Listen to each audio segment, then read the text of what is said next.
बिल्कुल बिल्कुल आकाश जी, आप बने रहे हमारे साथ, आगे भी आपसे चर्चा जारी रखेंगे। लगातार हमें फोन कॉल्स आ रही हैं, आपके भी सवालों का जवाब हम देंगे। आईटी सेक्टर्स में कौन कौन से एरिया होते हैं, किन किन बातों का ध्यान रखना होता है, ये समझा रहे हैं हमारे सहयोगी सौरभ सानी।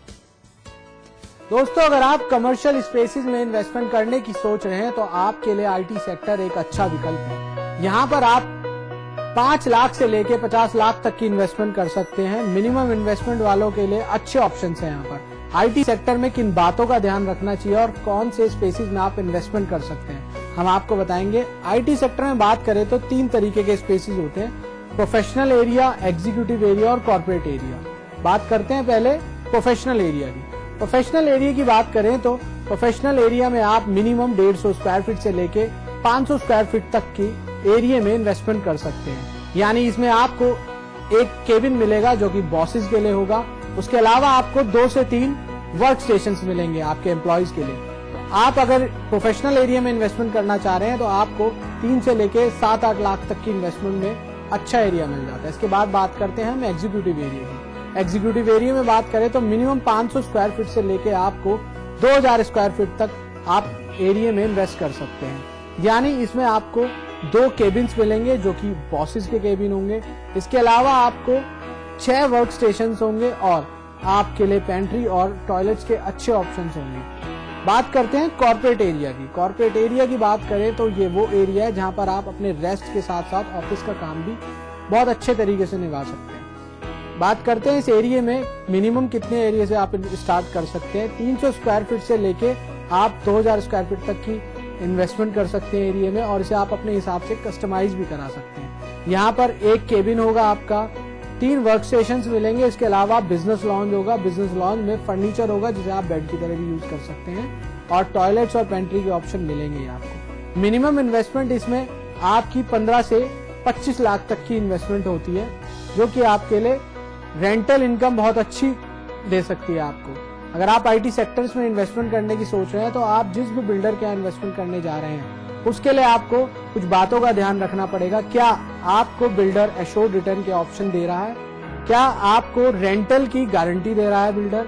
क्या आपको लीज गारंटी भी दे रहा है जो कि 9 से 10% चलती है आज की डेट में? तो इन छोटी छोटी बातों का अगर आप ध्यान कर रखेंगे तो आप कमर्शियल स्पेसेस में अच्छी इन्वेस्टमेंट कर सकते हैं। और हमारे एक कॉलर जुड़ गए हैं, राजेश इलाहाबाद से जुड़ गए हैं। राजेश जी, स्वागत है आपका, अपनी बात रखें। जी, मैं राजेश बोल रहा हूँ जी, इलाहाबाद से। जी, मेरा क्वेश्चन ये है कि मैं कमर्शियल स्पेस में इन्वेस्ट करना चाहता हूँ। ऐसे में इंश्योर्ड रिटर्न कितना होना चाहिए और साथ ही साथ लीज गारंटी क्या होती है और यह कितनी होनी चाहिए? लीज गारंटी क्या होती है आकाश जी? देखिए, पहले तो assured return in simple term means कि आपके इन्वेस्टमेंट के ऊपर आपको कितनी मिनिमम रिटर्न जो है अश्योर की जा रही है कि इतनी मिलेगी ही मिलेगी। तो आई थिंक अश्योर्ड रिटर्न जो है आप थ्रेशोल्ड लेवल या बेसिक लेवल जो है वो 12% लेके चल सकते हैं। उससे ऊपर जितनी आपको मिल सकती है 15%, 18%, the better it is, the higher it is the better it is.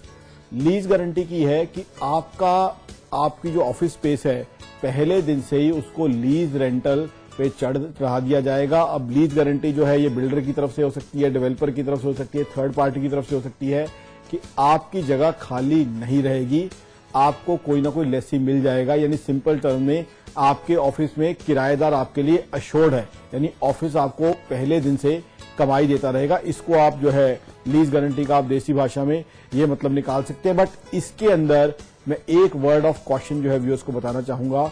Assured return में क्या लैंग्वेज यूज हो रही है, please go through that language minutely. Similarly lease guarantee में क्या लैंग्वेज यूज हो रही है ये देख लीजिए। क्या वो कंपल्सरी होगी जो भी पार्टी आपको एश्योर कर रही है या डिस्क्रिशनरी होगी? इस चीज को आप जरूर देख ले पैसा देने से पहले।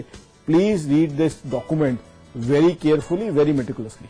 बिल्कुल आकाश जी, यहाँ पर एक सवाल बनता है कि अगर कोई इन्वेस्टर अपना ऑफिस खुद बनवाता है वहां पर लेके, तो क्या कॉस्ट बढ़ जाती है? क्या उसमें और ज्यादा पैसे इन्वेस्ट करने पड़ते हैं क्या? देखिए, अगर कोई अपना आईटी के लिए जो है काम करना चाहता है और बाय करता है ऑफिस, तो जाहिर सी बात है, I think it's a very good idea. Because पहली बात तो ये है कि उस ऑफिस प्रेमिसेस को आप यूज कर रहे हो, यानी प्रॉपर्टी में जो बेसिक इशू होता है कि जब तक कैपिटल एप्रिसिएशन नहीं आ रही, यानी दाम नहीं बढ़ रहे, तो उस प्रॉपर्टी से आपको क्या कमाई हो रही है, या आपको एक किराएदार रखना पड़ रहा है, किराएदार ढूंढना पड़ रहा है, हंट करना पड़ रहा है, या उसका ध्यान रखना पड़ रहा है। अगर if you can use it properly yourself in case you are in IT, I think ये तो सोने पे सुहागे वाली बात है। अगर आप आईटी सेक्टर में अपने लिए स्पेस देख रहे हैं, तो जाहिर सी बात है, जब आपने बिजनेस करना है तो लॉन्ग टर्म इन्वेस्टमेंट होगी, आपको कैपिटल एप्रिसिएशन भी मिलती रहेगी, आपको जो अपने बिजनेस के लिए रेंटल खर्च करना था वो बच जाएगा, और आपको जो टेनेंट से डील करने की एक जो इश्यू था, टेनेंट को खोजने का, मेंटेन करने का, टेनेंट से प्रॉपर्ली डील करने का, वो प्रेशर जो है आपके माइंड के ऊपर जो है नहीं रहेगा। तो ये मेरे हिसाब से तो ये बहुत अच्छी ऑप्शन है। बिल्कुल आकाश जी, यहाँ पर जो ऑफिसेज होते हैं उसमें मीटिंग रूम्स अलग होते हैं, कॉन्फ्रेंस रूम अलग होते हैं, क्या उसके लिए क्या एक्स्ट्रा चार्जेस देने पड़ते हैं क्या? देखिए, वो तो डिपेंड कर रहा है कि आप किस तरीके के सेटअप में जा रहे हैं, आपका बिल्डर के साथ, डेवलपर के साथ, या उसके बाद जो मैनेजमेंट जो एजेंसी उस प्लेस को मैनेज कर रही है उसके साथ क्या टाइप है। अलग अलग तरह के टाइप्स होते हैं, कई बार कस्टमाइज टाइप होते हैं, कई बार बिजनेस सेंटर की तरह रन किया जाता है कि सबको इंडिपेंडेंट ऑफिसेज मिल गए, उसके बाद एक कॉन्फ्रेंस रूम या पेंट्री मिल गई जिसको जो भी व्यक्ति यूज करेगा उस हिसाब से पे कर देगा। तो आई थिंक जहां छोटे ऑफिस स्पेसेस हैं, अगर वहां जो बिल्डिंग को मैनेज करने वाली मेंटेनेंस एजेंसी है उसके साथ टाई अप करके इस तरह का अरेंजमेंट हो सकता है, तो that can be a very fruitful thing. Because देखिए, जाहिर सी बात है, 400 फुट के ऑफिस में आप एक मीटिंग रूम और पेंट्री की जगह जो है ईयर मार्क नहीं कर सकते। तो 400 फुट के जहां पे 15 या 20 ऑफिस है, वहां एक पेंट्री या एक मीटिंग रूम बना दिया जाए, और जो उसको यूज करे, जितना यूज करे उसके लिए पे कर दे, तो एक काफी अच्छी चीज हो सकती है। बिल्कुल बिल्कुल बिल्कुल, काफी अच्छी चीज हो सकती है। मिडिल क्लास इन्वेस्टर के लिए कितना सही है इस आईटी सेक्टर में इन्वेस्ट करना?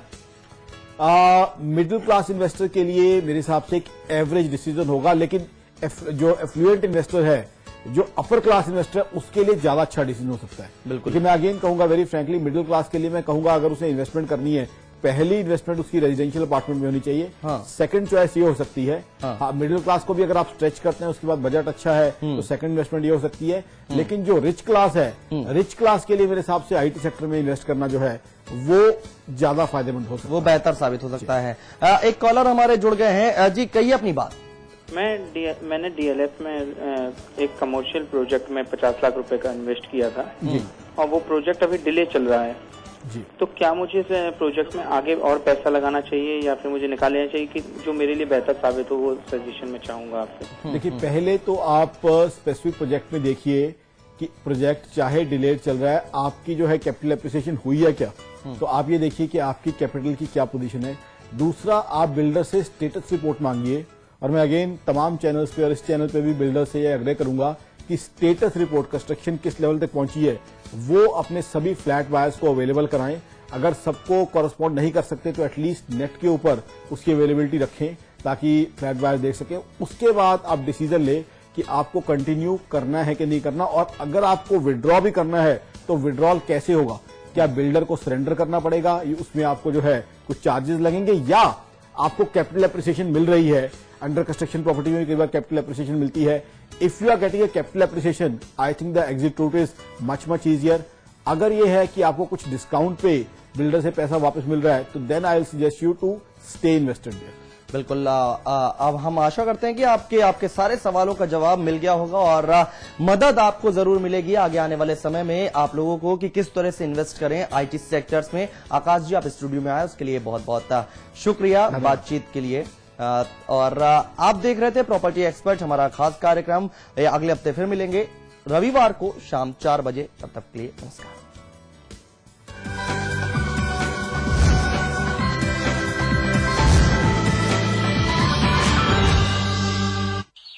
हाय,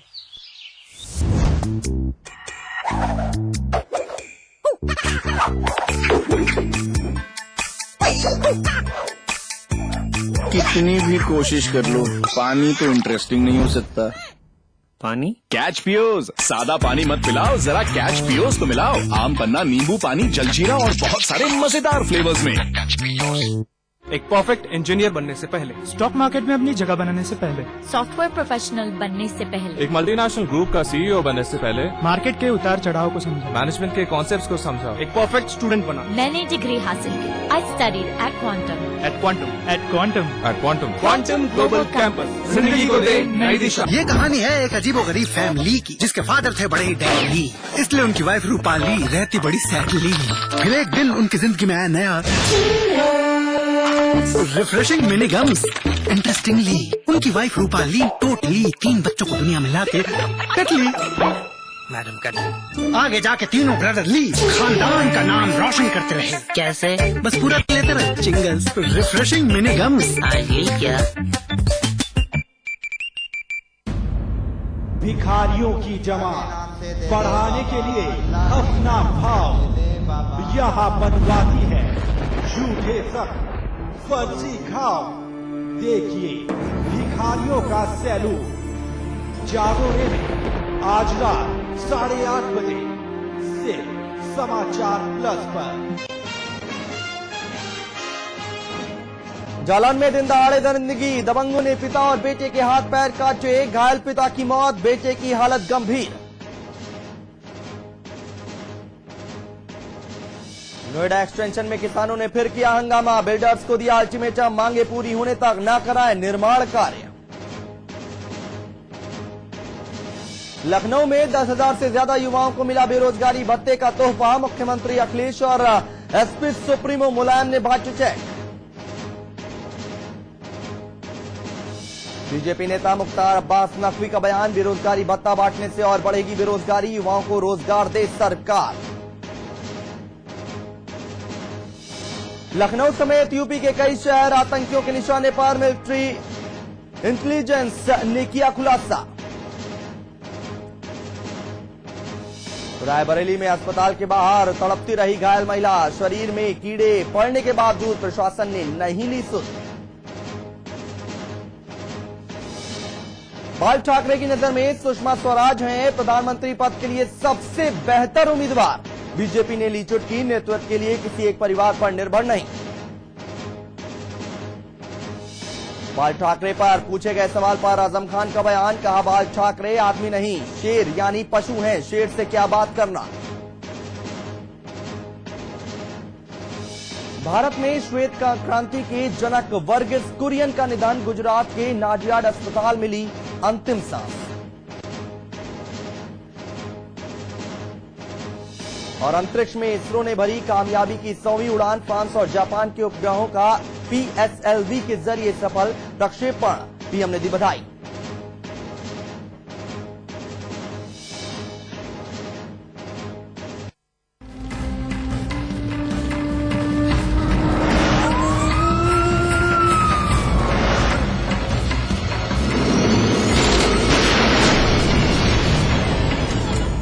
नमस्कार, मैं हूं परवीन सानी। हमारा मकसद है एक भयमुक्त समाज देना, जुर्म की हर दस्तक से आपको आगाह कराना, हर वो चेहरा बेनकाब करना जो आपका गुनहगार है। और आज हम एक बार फिर हाजिर हैं जुर्म की काली दुनिया को इन चेहरों का एनकाउंटर करने के लिए।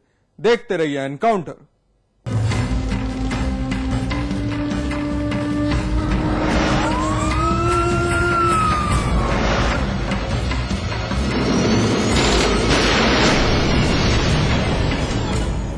किसी भी माँ बाप के लिए उसकी औलाद उनके जिगर का टुकड़ा होती है। औलाद किसी भी मुश्किल से जूझ रही हो, माँ बाप चैन से बैठ नहीं सकते, उसकी सलामती के लिए हर वक्त दुआ मांगते हैं। लेकिन एक बेटा ऐसा भी है जिसने अपना फर्ज निभाने की बजाय जायदाद के लालच में आकर उनका बेरहमी से कत्ल कर दिया। मामला कोर्ट में चला और फिर उन माँ बाप को इंसाफ मिला और उस हैवान औलाद को सजाए मौत। 2 साल पहले एक बेटे की दरिंदगी, जायदाद की लालच,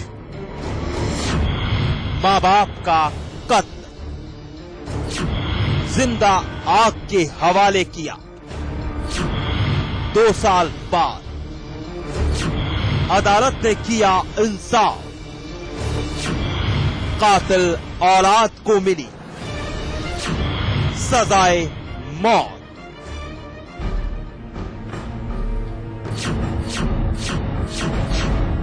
रामचंद्र शर्मा और ब्रमा देवी, यही नाम है तस्वीर में दिख रहे इस दंपति जोड़े का। बुजुर्ग हैं, उम्र का आखिरी पड़ाव था, लेकिन मौत आने से पहले ही कर दी गई इनकी हत्या। बड़ी बेरहमी से कर दिया गया कत्ल। इन्होंने कभी सपने में भी नहीं सोचा होगा कि इनका कत्ल कर दिया जाएगा, लेकिन यही हकीकत है और वो कड़वी सच्चाई भी जिसका शिकार ये दंपति जोड़ा बन गया।